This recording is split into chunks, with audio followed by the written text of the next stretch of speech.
Você chegou até aqui porque algo dentro de você está cansado. Cansado de ser sempre o culpado, sempre o responsável por tudo que dá errado, sempre aquele que precisa pedir desculpas por existir. E eu lhe pergunto agora, com a gentileza de quem compreende e a firmeza de quem viu essa dinâmica se repetir incontáveis vezes, quando foi a última vez que alguém pediu desculpas para você? Há um padrão antigo se desenrolando em sua vida, um script psíquico que foi escrito muito antes de você ter palavras para nomeá-lo. Você foi escolhido, não pelo divino, mas pelo inconsciente familiar, para carregar aquilo que os outros não conseguem suportar em si mesmos. Você se tornou o repositório da culpa alheia, o bode expiatório de um sistema que precisa de alguém para apontar o dedo quando a realidade se torna incômoda demais. E essa escolha não foi aleatória, nunca é. A criança que se torna o bode expiatório é sempre aquela com maior sensibilidade, maior consciência, maior capacidade de sentir a dor do sistema familiar. Você foi escolhido precisamente porque sua alma era grande o suficiente para absorver a sombra de todos os outros. Mas essa absorção teve um preço. O preço foi sua própria realidade. Quando você era criança, aprendeu que para manter a paz, para manter o amor, para manter alguma semblança de segurança, você precisava aceitar a responsabilidade por coisas que nunca foram suas para carregar. Quando o pai estava irritado, era porque você fez algo errado. Quando a mãe estava triste, era porque você não foi bom o suficiente. Quando os irmãos brigavam, de alguma forma você havia causado aquilo. E assim, lentamente, sua mente infantil construiu uma narrativa mortal. Se algo está errado, deve ser minha culpa. Essa narrativa se tornou a sua identidade. Você se tornou o explicador, o que sempre encontra uma forma de assumir a responsabilidade, mesmo quando a lógica grita que você é inocente.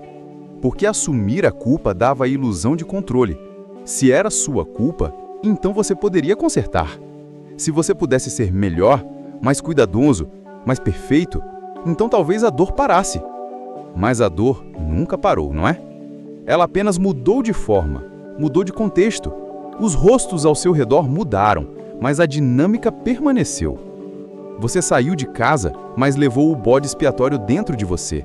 E assim, atraiu parceiros, amigos, chefes, que inconscientemente reconheceram em você aquele papel familiar. Eles farejaram sua disponibilidade para carregar o que eles não queriam sentir. E aqui chegamos ao coração sombrio dessa dinâmica. Você não estava lidando apenas com pessoas difíceis. Você estava lidando com algo muito mais insidioso: o narcisismo. Não o narcisismo óbvio, teatral, que todo mundo reconhece, mas o narcisismo sutil, encoberto, que se disfarça de vítima, de pessoa ferida, de quem apenas precisa de compreensão. O narcisista encoberto é um mestre na arte da projeção. Eles pegam tudo aquilo que não conseguem suportar em si mesmos, sua raiva, sua inadequação, sua vergonha, seu vazio, e depositam em você através de um processo psicológico que Jung chamou de identificação projetiva. Eles não apenas projetam suas sombras em você, eles fazem você acreditar que essas sombras são suas. Você é muito sensível, você está exagerando. Por que você sempre cria drama? Se você não tivesse feito isso, eu não teria reagido assim. Essas frases se tornaram mantras em sua vida, não foi? E cada vez que você as ouvia, uma parte de você morria. Não a parte que sentia. Essa você nunca conseguiu matar completamente. Mas a parte que confiava em sua própria percepção da realidade. Isso tem um nome. Chama-se gaslighting. E é uma das formas mais cruéis de violência psicológica porque não deixa marcas visíveis. Ela ataca sua sanidade, sua capacidade de confiar em seus próprios sentimentos, sua conexão com a verdade. O gaslighter pega a sua realidade e a torce até você não saber mais o que é real e o que é imaginação. Isso nunca aconteceu. Você está lembrando errado. Você está louco. Eu nunca disse isso. E lentamente sua confiança em si mesmo se desmorona. Você começa a questionar suas próprias memórias, seus próprios sentimentos, sua própria sanidade. E nesse espaço de confusão e dúvida, o narcisista se torna sua única fonte de verdade. Mas eu estou aqui para lhe dizer algo que talvez ninguém tenha dito antes. Sua percepção estava certa, seus sentimentos eram válidos, sua realidade era real. O que você experimentou aconteceu. O que você sentiu era legítimo. E a razão pela qual você duvidou de si mesmo não foi porque você estava errado, mas porque estava lidando com alguém cuja própria sobrevivência psíquica dependia de fazer você questionar a realidade. Vamos mergulhar mais fundo nessa dinâmica, porque compreender é o primeiro passo para a libertação. O narcisista não consegue tolerar a responsabilidade por seus próprios sentimentos, ações ou consequências. Sua estrutura psíquica é tão frágil, tão dependente de uma autoimagem grandiosa, que qualquer ameaça a essa imagem deve ser expulsa, projetada, colocada em outro lugar. E você, com sua sensibilidade, com sua capacidade de sentir, com sua tendência a assumir responsabilidade, se tornou o recipiente perfeito. Quando eles estão com raiva, é porque você os provocou. Quando estão tristes, é porque você não os apoiou o suficiente. Quando falham, é porque você não os encorajou direito. Quando tem sucesso, é apesar de você. Você vive em um universo onde nunca pode vencer, onde nunca pode estar certo, onde a sua única função é absorver a sombra que eles não conseguem integrar. E aqui está a parte mais dolorosa. Parte de você colaborou com isso. Não por masoquismo, não por fraqueza, mas por amor. Por um amor mal direcionado, codependente, que confunde sacrifício com devoção. Você pensou que se pudesse ser forte o suficiente, compreensivo o suficiente, paciente o suficiente, você poderia curar a ferida deles. Você poderia ser o amor que eles nunca tiveram. Mas você não pode curar a ferida narcisista de outra pessoa. Essa ferida é um buraco negro psicológico que devora tudo. Amor, atenção, energia, realidade e ainda pede mais. E quanto mais você dá, mais vazio eles se tornam porque eles não estão recebendo amor. Eles estão consumindo a sua substância vital para manter uma ilusão de grandiosidade que nunca pode ser trutamente preenchida. Durante esse processo, você perdeu algo precioso. Você perdeu a conexão com sua autoridade interior. Começou a viver em função das reações deles, monitorando constantemente o humor, a energia, as necessidades deles. Sua vida se tornou uma dança cuidadosa ao redor da fragilidade do ego deles. Você aprendeu a se fazer menor para que eles pudessem se sentir maiores. Mas a alma não aceita esse diminuimento indefinidamente. Há um momento em que algo dentro de você começa a se rebelar. Começam os sonhos disturbadores, o corpo que não consegue mais relaxar, a sensação de estar vivendo em uma realidade paralela, a necessidade crescente de validação externa porque você perdeu completamente a confiança em sua própria bússola interna. Esses sintomas não são sinais de fraqueza. São sinais de que sua alma está tentando lhe dizer que algo está fundamentalmente errado. Que você está vivendo uma mentira, que está traindo a si mesmo de formas que seu inconsciente não consegue mais tolerar. E então vem o despertar. Geralmente não chega como uma revelação súbita, mas como uma série de pequenos questionamentos. Por que eu sempre me sinto culpado? Por que parece que nunca posso fazer nada certo? Por que sinto que estou caminhando sobre cascas de ovo o tempo todo? Por que minhas tentativas de comunicação sempre se voltam contra mim? Essas perguntas são sagradas. Elas são os primeiros raios de luz penetrando na névoa da manipulação. Elas representam um retorno da sua capacidade crítica, da sua intuição, da sua conexão com a verdade. E quando você começa a fazer essas perguntas, o sistema narcísico entra em pânico. Porque um bode expiatório que questiona não serve mais ao seu propósito.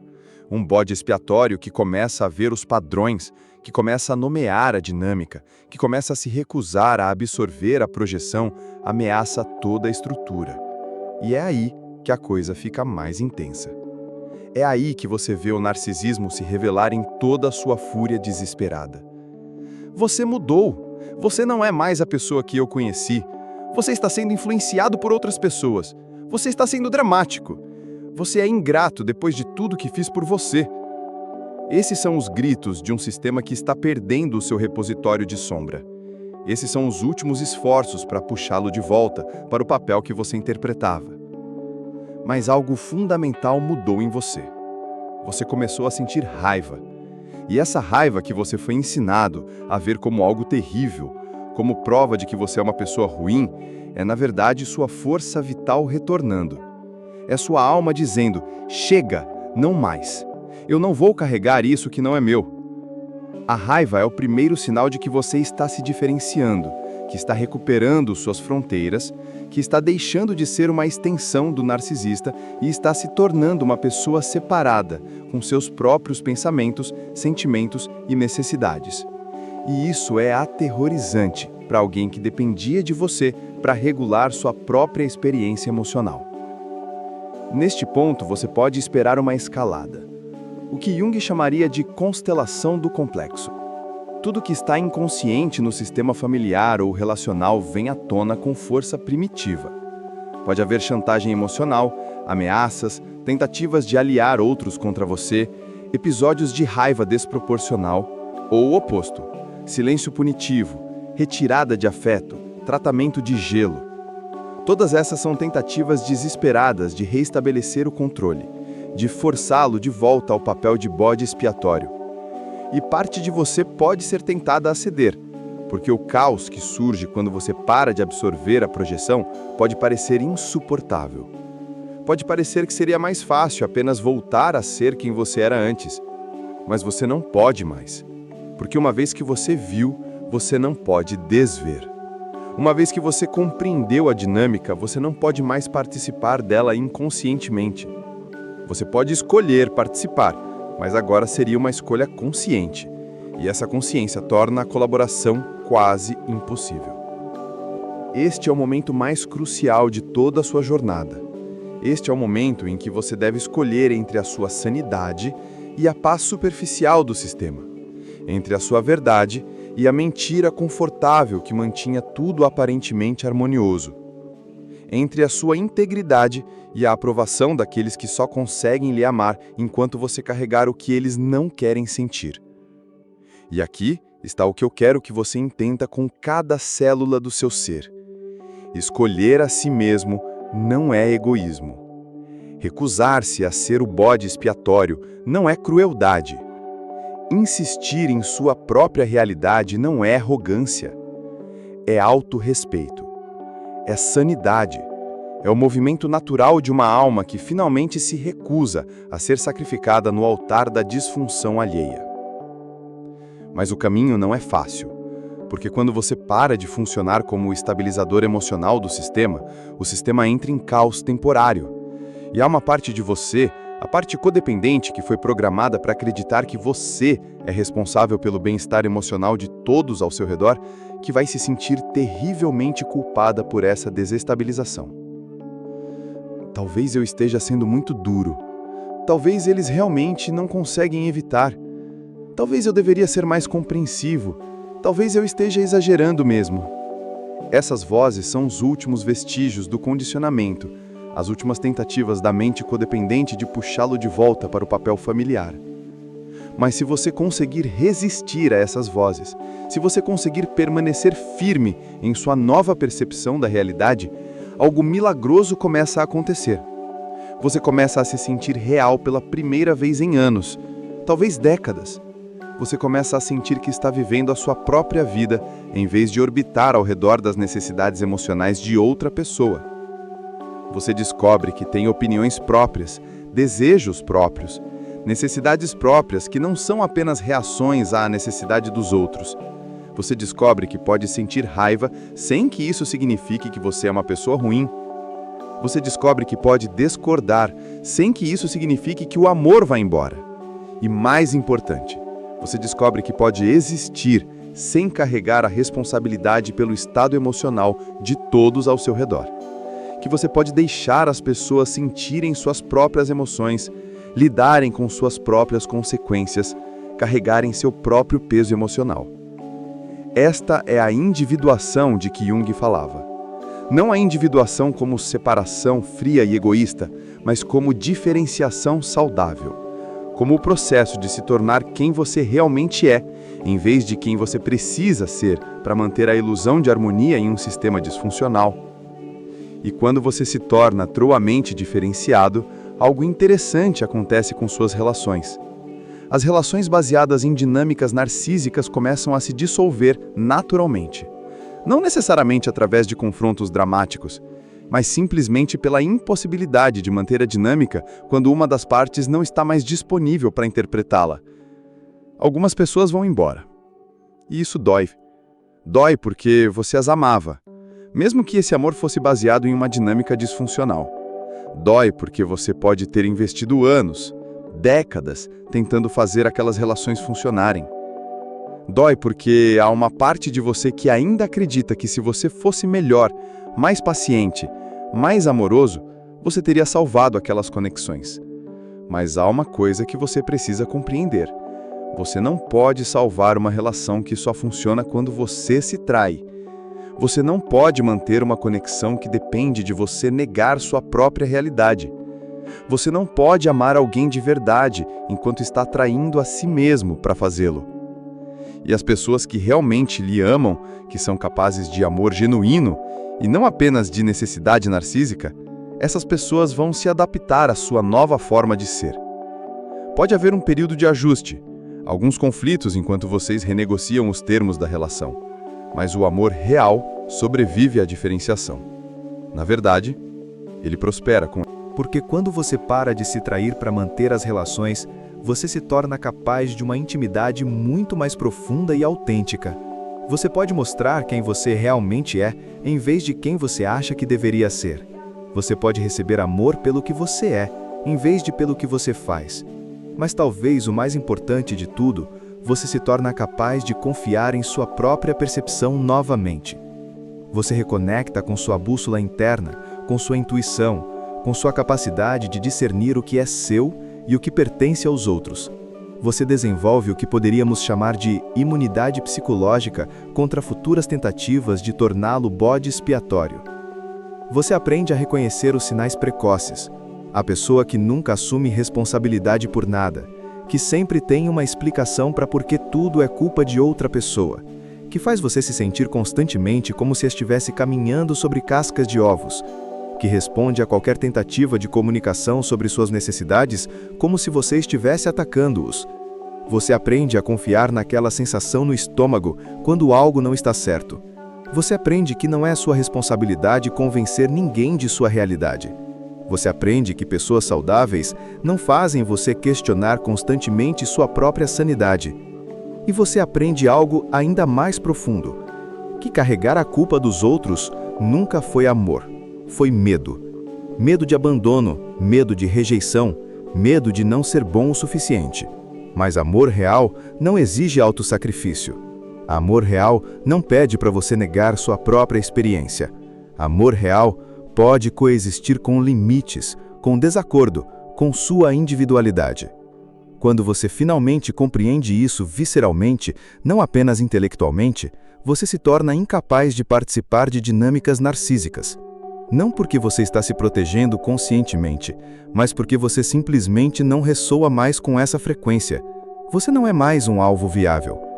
E isso liberta não apenas você, mas também as pessoas ao seu redor. Porque quando você para de carregar a sombra de todos, você força as pessoas a lidarem com suas próprias emoções, suas próprias responsabilidades, suas próprias consequências. E embora isso possa ser desconfortável inicialmente, é a única forma real de crescimento psicológico. Você se torna um espelho limpo, em vez de um depositário de projeções. E espelhos limpos refletem a verdade, não as ilusões que as pessoas preferem ver sobre si mesmas. Isso pode ser perturbador para aqueles que ainda vivem na ilusão, mas é libertador para aqueles que estão prontos para crescer. Há ainda outro nível dessa transformação que precisa ser abordado. Quando você para de ser o bode expiatório, você frequentemente descobre que há uma raiva muito antiga esperando por você. Não apenas a raiva pela situação atual, mas a raiva pela criança que você foi, que teve que assumir responsabilidades que nunca foram suas. A raiva pelos anos perdidos carregando culpa que nunca foi sua para carregar. Esta raiva pode ser assustadora em sua intensidade. Você pode ter passado tanto tempo sendo a pessoa boa, a pessoa compreensiva, a pessoa que nunca se irrita, que quando essa raiva surge, você não sabe o que fazer com ela. Pode parecer que ela vai consumir tudo, destruir todos os seus relacionamentos, torná-lo uma pessoa terrível. Mas esta raiva não é destrutiva se você souber como trabalhar com ela. Ela é informativa. Ela está lhe dizendo sobre limites que foram violados, sobre necessidades que foram ignoradas, sobre uma alma que foi forçada a se comprometer de maneiras inaceitáveis. Ela é a voz da sua integridade finalmente encontrando expressão. A chave é aprender a sentir esta raiva sem agir destrutivamente a partir dela. É aprender a usar sua energia para estabelecer limites claros, para comunicar suas necessidades, para se posicionar em sua própria verdade. A raiva se torna o combustível para sua diferenciação, não a arma contra os outros. E há algo mais que acontece quando você passa por essa transformação. Você começa a ver os narcisistas em sua vida não apenas como perpetradores, mas como pessoas profundamente feridas que nunca aprenderam a lidar com suas próprias emoções de forma saudável. Isso não significa que você volta a assumir responsabilidade por eles, mas significa que você pode ter compaixão por eles enquanto mantém suas fronteiras firmes. Essa compaixão não é a compaixão codependente que o levou a se sacrificar por eles.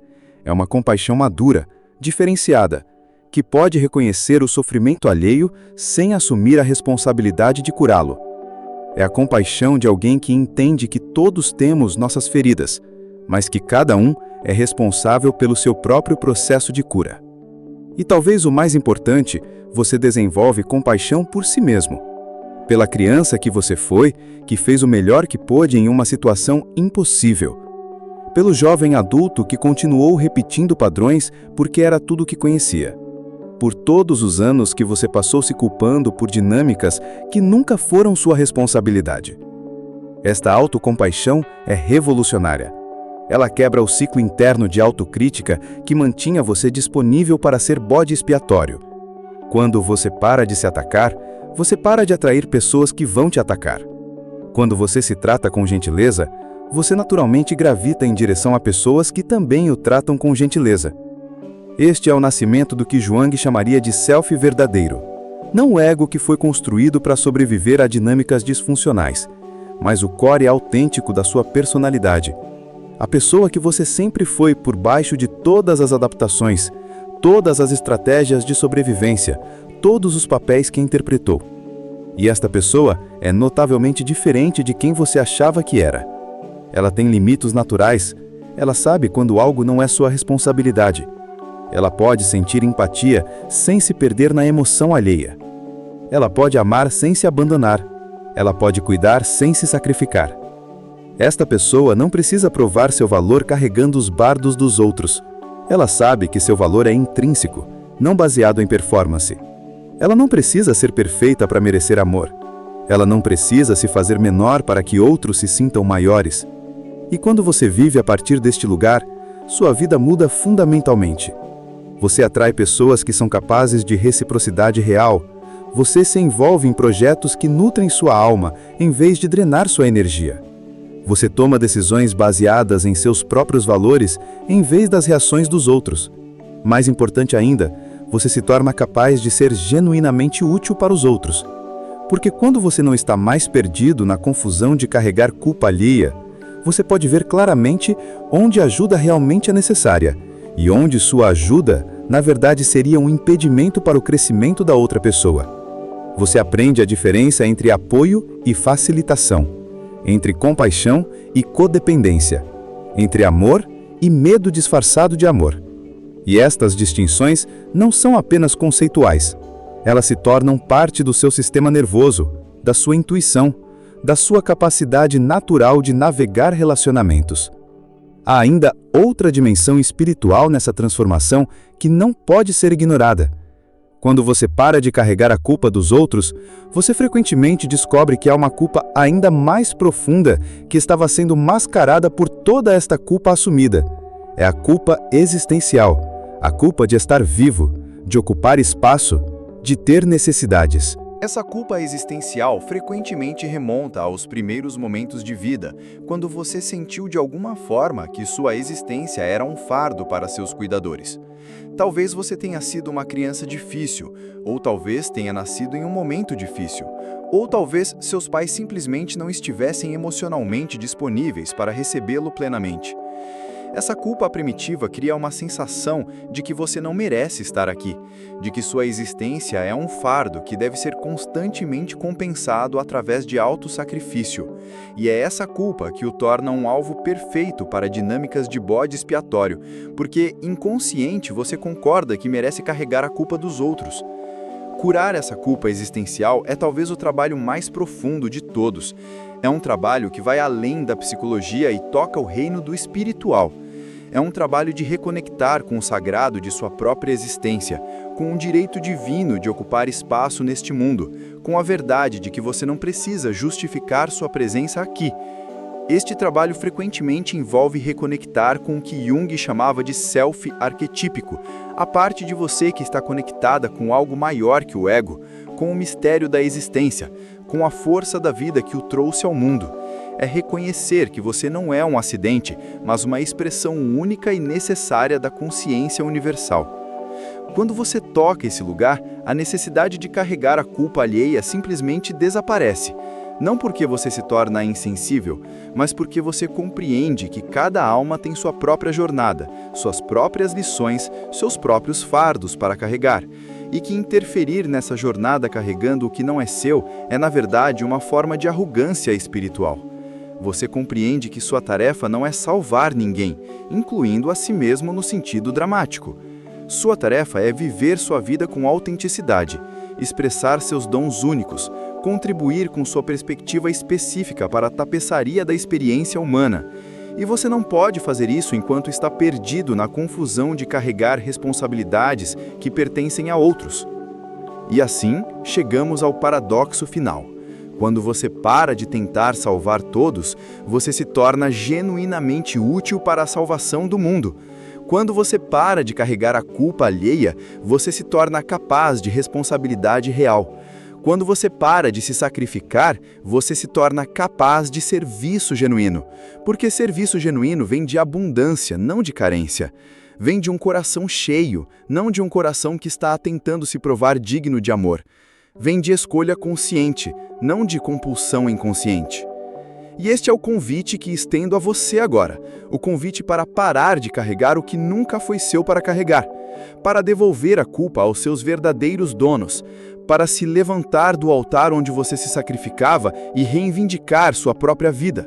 Este não é um convite para se tornar egoísta ou insensível. É um convite para se tornar verdadeiramente responsável.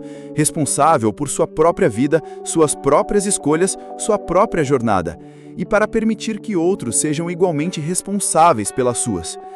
É um convite para descobrir quem você realmente é quando não está definido por sua capacidade de absorver a disfunção alheia. Para descobrir que tipo de pessoa você se torna quando não precisa mais provar seu valor através do sofrimento. É um convite para uma vida onde você pode amar sem se perder, cuidar sem se esgotar, sentir sem se afogar. Uma vida em que você é um participante consciente em vez de uma vítima inconsciente. Uma vida em que você é o autor da sua própria história, em vez de um personagem secundário na história de outra pessoa. E quando você aceita esse convite, quando você finalmente para de carregar a culpa dos outros, algo mágico acontece. Você descobre que sempre foi inocente. Não inocente no sentido ingênuo, mas inocente no sentido mais profundo, livre da culpa que nunca foi sua, limpo da vergonha que foi projetada em você, puro da responsabilidade que pertencia a outros. Você descobre que sempre foi digno de amor exatamente como é, que sempre mereceu respeito, consideração, gentileza, que sempre teve o direito de ocupar espaço, de ter necessidades, de expressar sua verdade. E nessa descoberta, você não apenas se liberta, você liberta todos ao seu redor da prisão da projeção. Você os força a confrontar sua própria sombra, carregar sua própria culpa, assumir sua própria responsabilidade. E embora isso possa parecer cruel, é o maior presente que você pode dar a qualquer pessoa, a oportunidade de crescer, de amadurecer, de se tornar inteira. Porque no final, todos nós estamos aqui para aprender a carregar nosso próprio peso, sentir nossas próprias emoções, assumir responsabilidade por nossas próprias vidas. E quando paramos de interferir nesse processo carregando o que não é seu, permitimos que a verdadeira cura aconteça. O bode expiatório desperto não carrega mais os pecados dos outros, mas em vez disso, ele se torna um exemplo vivo de que é possível viver com integridade, autenticidade e compaixão diferenciada. Ele se torna uma luz que aponta o caminho não através do sacrifício, mas através da realização do self verdadeiro. E essa, meu amigo, é a verdadeira redenção. Não a redenção através do sofrimento, mas a redenção através do despertar. A descoberta de que você nunca precisou carregar a culpa dos outros para ser digno de amor. Você sempre foi digno. Você só precisava se lembrar. Lembre-se agora. Desperte para a sua inocência fundamental. Liberte-se das correntes da culpa alheia. E viva, finalmente viva, a vida que sempre foi sua por direito.